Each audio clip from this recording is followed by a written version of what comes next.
Hey everyone, we are now in Genesis 21 and we're going to look at the birth of Isaac and the sacrifice of Isaac. And if you remember, that's when Abraham is told to sacrifice Isaac as a burnt offering on a altar of stones and wood and on fire, and to offer his only son, who is going to be the promise of his inheritance, of becoming a great nation. He has asked to offer that up.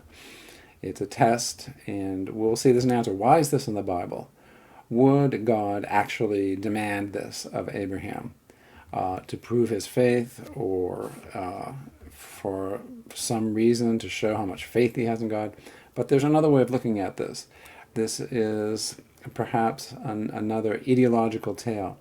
This story is perhaps the rationale for why Israel does not promote the sacrifice of firstborn sons, when the reality is that many of the societies are around the Israelites at this time do that.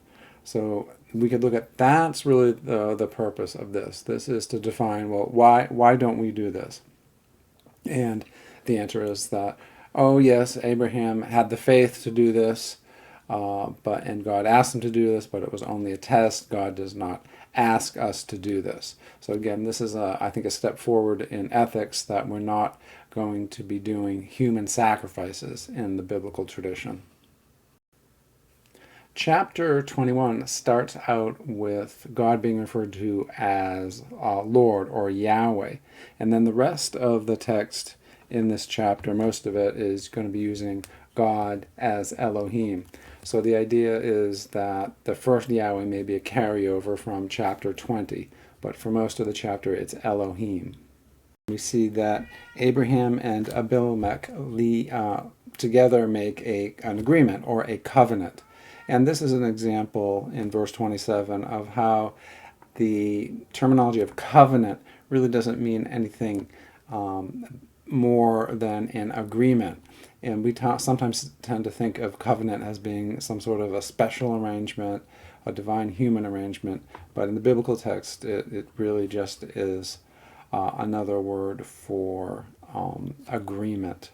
And again, that's an agreement that's often sealed by exchanges of animals, or a sacrifice of an animal on an altar. There are 2 points about the last paragraph of this story. First one is that they make a covenant, and Abraham calls on the name of the Lord, Yahweh, El Olam, or God of all time, God of eternity, or the everlasting God, El Olam. But this El Olam, El is one of the generic names for God or divinity. It's also the main name for the Canaanite god, but it probably is not necessarily the god of Beersheba, the local god there. It doesn't have to be that. El Olam, God of the ages, can be an appropriate epithet or name for God if you're signing an agreement that is supposed to be in effect for all time. The other issue is the Philistines mentioned here. Abraham resides there, and Abimelech goes to the land of the Philistines. But the Philistines are not there for hundreds of years later.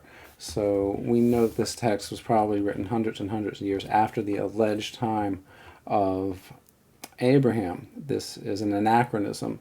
The Philistines were not in the land of Canaan until much later, until the time of the Judges. So this gives us a sense where the history is wrong here in mentioning the Philistines, or at least reflects a later writing period. In chapter 22, we have this amazing story of the sacrifice of Isaac. God asks Abraham to sacrifice Isaac. And in this text, we see that the name of God is Elohim in the first part, and then later on it switches to Yahweh, Lord, which is important because there will be a place name that requires Yahweh to be there. So we're not sure, scholars are not sure which sources this came from, because there are the different names for God, Elohim and Yahweh, both used in this passage.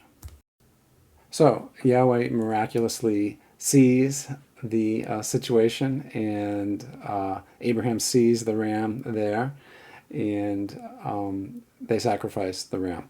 And so this shows that Yahweh can make animals appear magically. And again, the reason for this amazing story, it's just so powerfully told, it's wonderful just as literature. But the reason for this is not really primarily about faith. It's not trying to prove Abraham had such great faith, but it's an ideological story. It's a story of cultural definition. It's a social story. It's an anthropological story. Why we do not sacrifice our children, why we don't have child sacrifice as part of our religion. And this story explains why. Because Abraham was willing to do this, but God in the end said, no, this is not necessary.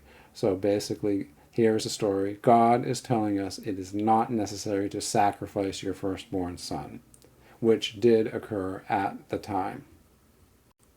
In chapter 23, we have an interesting story of Abraham purchasing land to bury his wife Sarah.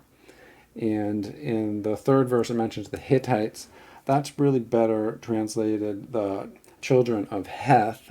This is not the Hittites of the large Hittite empire. And this chapter, which doesn't seem very important, became very important with the founding of the modern state of Israel, because this was used as an example of how long Jews had been in the land, and this would be a first instance of Abraham actually buying land and creating a presence in Palestine.